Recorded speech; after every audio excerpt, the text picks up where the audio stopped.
मयूरभंज गस्तरे राज्य महिला कमिशन अध्यक्षा शोभना महांती महिला आयोग पद अलंकृत हेबा परे एहा तांकर प्रथम मयूरभंज गस्त।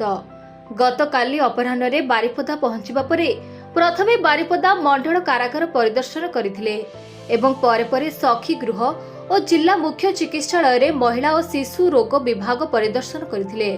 ए सबु अंचल रे सरकार को योजना ठीक भाव रे हेउछि कि नहीं, महिला को जो सब सुविधा मिलवा कथा ताहा मिलुछि कि नहीं, से सबु अंतेवासी और रोगी को पचारि बुझिथिले। आज जेल विजिट अछि, सखी गृह विजिट थिला, तापर बर्तन गायनिक वार्ड रे माँ माने ठीक भाव में ट्रिटमेंट होउचंती कि नहीं बुझुली। आउ एठी डाक्तर माने सेवा जोगई पारचंती कि मागणार औषध मिलुछि कि नहीं, बाहर किणुचंती कि नहीं, ठीक स्वच्छता अच्छी कि नहीं, जेहेतु महिला माने बाथरूम जीवाई असुविधा अच्छी कि नहीं, सब कथा बुझी जे एठी समस्ते पाखरु जेते पेसेंट पाखरु बुझिली समस्ते कहले डॉक्टर सेवा करचंती। आशा दीदी मध्य आसिक एठी रहउचंती, आशा दीदी माने भी तांकर भी सेवा जोगउचंती एवं मेडिसिन मध्य एठी सब जोगई दिया है सिजरिंग पेसेंट मान को।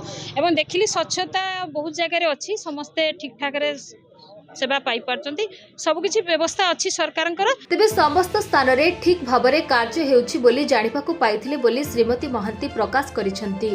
मयूरभंजरु प्रदीप्त होतांक रिपोर्ट, खबर ओडिशा।